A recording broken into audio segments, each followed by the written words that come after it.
Hi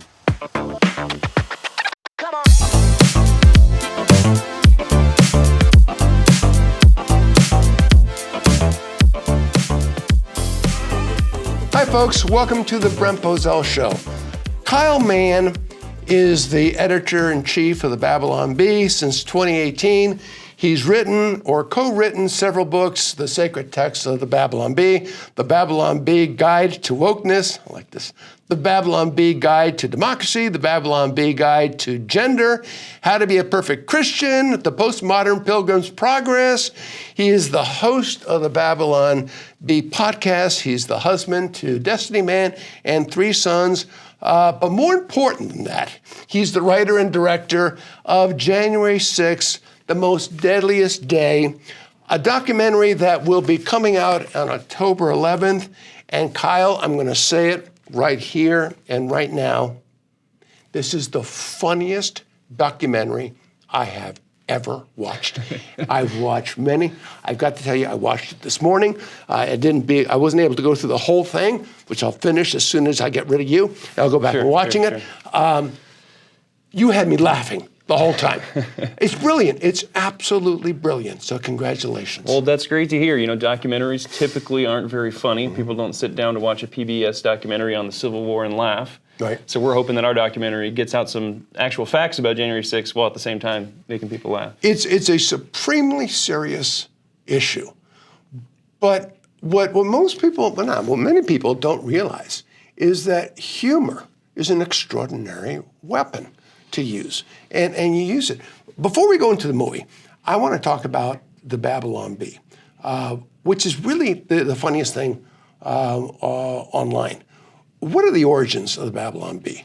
The Babylon Bee launched during the 2016 election. March 2016 we launched, and it was just this kind of small Christian conservative satire site. We just told church worship leader jokes and stuff like that.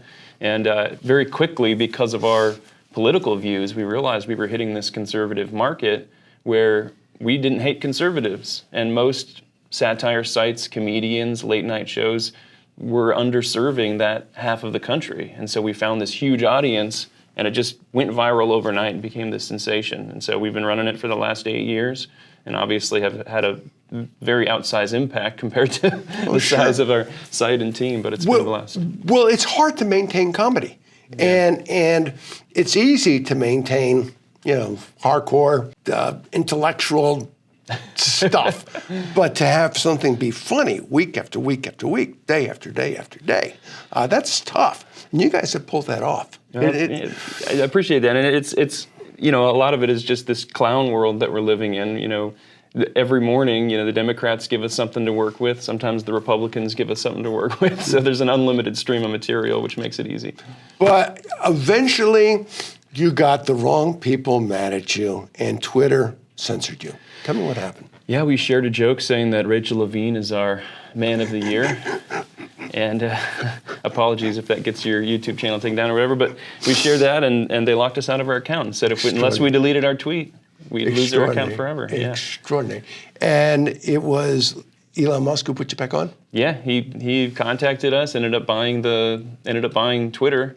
And on the first day he walked into Twitter headquarters, he told them, "Free the Babylon Bee." So that's a pretty cool thing.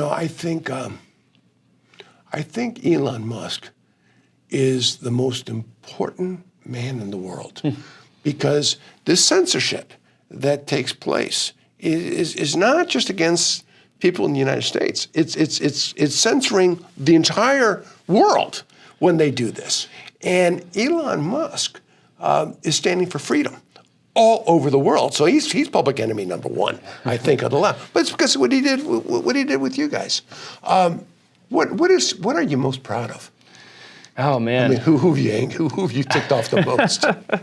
I mean, it's pretty crazy when you look at it because we've been fact checked, by Snopes, the Associated Press. New York Times called us far-right misinformation. Yeah. And we're just, at the time, we're 2 or 3 guys in our basements making jokes, smoking cigars, having a laugh, and we're getting attacked by some of the most powerful media organizations in the world. Brian Stelter of CNN called us fake news.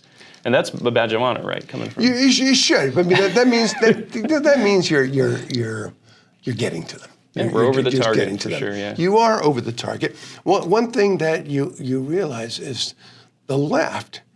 The further to the left one goes, the less of a sense of humor he has. And so you get to the Nancy Pelosi's, the Chuck Schumers, the cackling Kamalas, the Joe Biden. They have no sense of humor. They're angry all the time, especially at people like us. But they are angry. And my concern is, for a lot of us, and I think January 6th had something to do with this, we're starting to lose our sense of humor a little bit too. And this is why the Babylon Bee is so important, because it reminds a lot of people you can have a lot of fun with life too. I mean, you see it on both sides. You see it on the fringes. Anytime somebody's so, zealously religious about their beliefs, they can't laugh at themselves. Think of a cult member. They're not going to laugh at the beliefs of the cult or the leader of the cult. In the same way, these people that subscribe to things like super far left beliefs, for them it's a religion. Politics is how you save the world. So you make fun of their leaders, you make fun of their beliefs, you make fun of gender ideology. That's sacred to them. Yeah. And they're unable to laugh at themselves. I do feel like there was a shift. Conservatives used to be the ones that were more stodgy and fuddy-duddy. I remember once Rush Limbaugh, in his earliest days, told me that he had done a profile for 60 Minutes. And I said, Rush, you're good on radio. You don't know nothing about television. So I'll tell you what I'm going to do. The day it airs, just tell me what's your favorite island in the Pacific. I'm going to buy you a one-way ticket, and I'm going to send you there, and I'm going to tell you when it's okay to try to redeem your reputation, because they're going to destroy you. Yeah. And he said, well, I thought it was pretty funny. And then he called me and he said, it's going to air this on Sunday. And they said, I'm going to like it. I said, that's it. What's the island? And so anyway, the documentary aired, and it was a three-part thing. It began first with him going after gays. And he was doing his gay stuff. And they showed a clip of him doing that. Then they showed a clip of a gay organization watching him do that, and they went ballistic on him. And then they showed it to Rush, and Rush started laughing. Then the second one was the feminazis. And same thing. Him saying that, some lesbian just going crazy over it, Rush laughing even more. And the third one was the animal rights thing, with him playing Born Free with a machine gun fire in the background, and some animal rights person fainting, Rush losing it, laughing so hard. It was a complete home run for Rush Limbaugh, because Rush understood the power of laughter.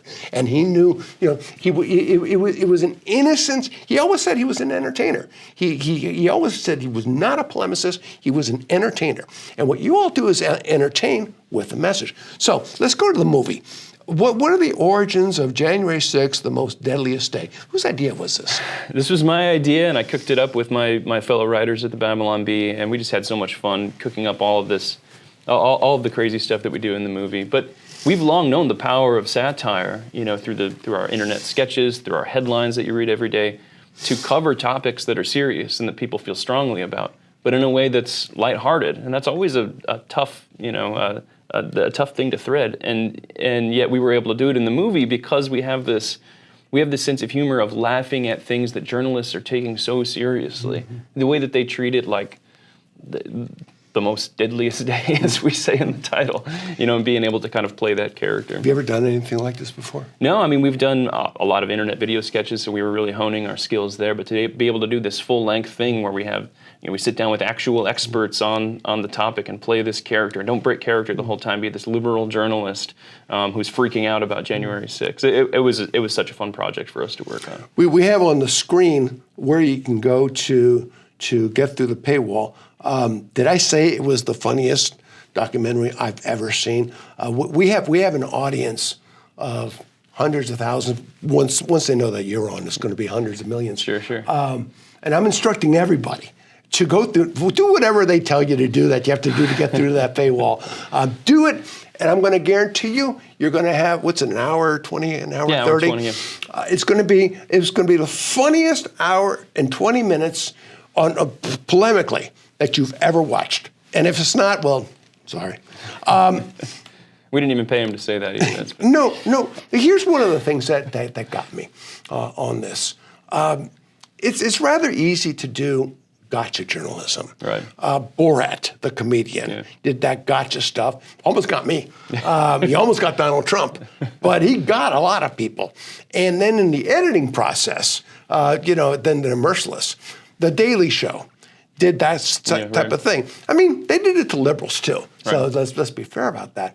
But that's kind of it's easy to do. It's much harder to do what you did. I remember when Bill Maher started his Comedy Central show, and he was actually very funny. He would pit two conservatives against two liberals. And I did that show several times. One time I remember I was pitted first time against Oliver Stone. And about a few days before I went up to New York, I thought, what in the world am I doing? And I called the producer and I said, I'm not funny. I'm not a comedian. Why am I doing this? And he said, thank God you said that. Our problem is people who think they're funny or try to be funny. And that's what you did. I mean, you've got Dennis Prager. If there isn't a drier intellectual in the movement today, I don't know who it might be. And you make it hilarious. I mean, that's not easy to do. No, and you nailed it. I mean, that's exactly what we do. We talk to these experts, either Dennis Prager, Michael Knowles from the Daily Wire, Ryan Williams from the Claremont Institute. We talk to these guys, and you have to tell them, we're the Babylon Bee, we're trying to be funny. Don't worry about what questions I'm going to ask you. You just be you and give the driest answer possible. Act like you're talking to a 5-year-old or a liberal journalist, either one, and answer the questions as you normally would. And that's where the comedy comes from, because that's a typical setup in comedy: straight man and then the goofball, right? And so if both of them are trying to be funny, it doesn't work.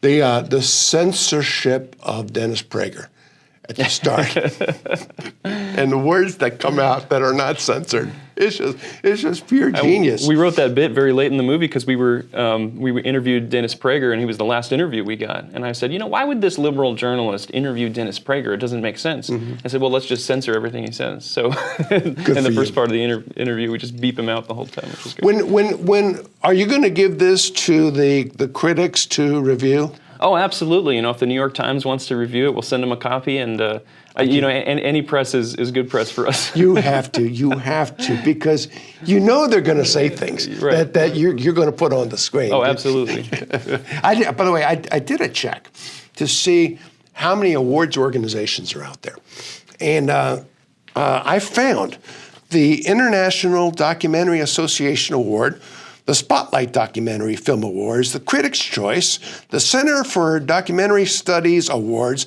the Movie Guide Awards, Online Film Critics Society. Of course, there are the Academy Awards. In fact, I saw 68 different associations. I don't want to jinx you, but are you expecting a sweep?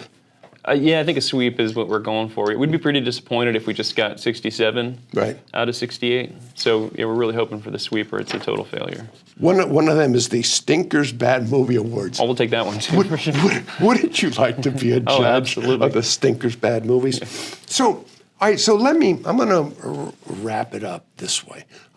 It's a serious thing. By the way, did I tell you that it's the funniest documentary I've ever watched? It's on your screen. Go to it. You did say that, but you can say it again if you want to. October 11th. Go to it. It's on your screen. Okay, but now I'm going to be serious, because there's a you're poking fun deliberately at a very serious moment, and for hundreds of people, this is a very serious thing. My son is one of them. My son is in prison. He's serving a 45-month prison sentence. He was convicted of breaking a window, cracking a window. He was also convicted of an assault on a police officer. The judge made it a point to say to everyone in the courtroom that he wanted to make it abundantly clear: my son never attacked any policeman at any point in the day. In fact, 3 different times he helped a policeman. But at one point, he stood between policemen and a group of protesters who pushed forward, and they pushed him into the cop. Therefore, he was interfering, and an assault is interference. So for that, he got 45 months in prison. And by the way, his biggest offense before that was a traffic ticket. And he's a father with a bride and three little girls.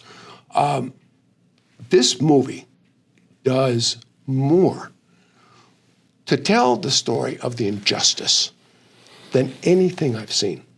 So I want to thank you for that. Well, that means a lot. That means a lot to us, and that's absolutely the point we're trying to make. Is like, yeah, obviously some bad stuff happened on January 6th, but at the same time, look at how uneven and unfair it was. The way that they prosecuted these people for things like stepping onto Capitol grounds, walking around taking selfies, breaking a window. Some things that were illegal, and some things that maybe there should have been a misdemeanor charge or something. And the way that they over prosecuted these people because of the political angle. And so we also showed the difference between the way that they treated the Black Lives Matter protesters who burned down the country for an entire year. Yeah, and that's a point. Where are the felony charges? It's right. $1.2 billion of damage was caused in those riots, the most damage in history. There were all manner of people who were killed, including cops. All manner, tens of thousands, hundreds of thousands of felonies were committed. Tell me virtually no one's been prosecuted. And the Vice President of the United States, Kamala Harris, actually bailed them out of jail during that time. Well, it's okay. So you've told this story. It's going to live for a long time, but it's going to live. This story's going to live the right way. So again, did I say it was the funniest documentary I've ever seen? Thank you for making that. It was a pure pleasure to watch, and congratulations. Thank you. Appreciate it. Thank you, folks. And that's it for today.